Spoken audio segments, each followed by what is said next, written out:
সারা দেশে অস্থায়ীভাবে আংশিক মেঘলা আকাশ সহ আবহাওয়া শুষ্ক থাকতে পারে বলে জানিয়েছে আবহাওয়া অফিস। সেই সঙ্গে রাতের তাপমাত্রা সামান্য বৃদ্ধি পেতে পারে এবং দিনের তাপমাত্রা প্রায় অপরিবর্তিত থাকতে পারে বলে জানায় সংস্থাটি। 24 ঘন্টার আবহাওয়ার পূর্বাভাসে এসব তথ্য জানিয়েছে আবহাওয়া অধিদপ্তর। আরও জানা যায়, বুধবার সকাল 9টা থেকে পরবর্তী 24 ঘন্টায় অস্থায়ীভাবে আংশিক মেঘলা আকাশ সহ সারা দেশের আবহাওয়া শুষ্ক থাকতে পারে। তবে শেষ রাত থেকে ভোর পর্যন্ত দেশের নদী অববাহিকার কোথাও কোথাও হালকা কুয়াশা পড়তে পারে। সেই সঙ্গে সারা দেশে রাতের তাপমাত্রা সামান্য বৃদ্ধি পেতে পারে এবং দিনের তাপমাত্রা প্রায় অপরিবর্তিত থাকতে পারে।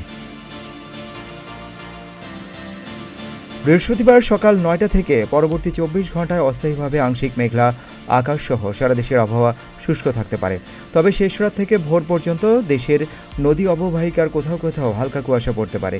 সেই সঙ্গে সারা দেশে রাতের তাপমাত্রা সামান্য বৃদ্ধি পেতে পারে এবং দিনের তাপমাত্রা প্রায় অপরিবর্তিত থাকতে পারে।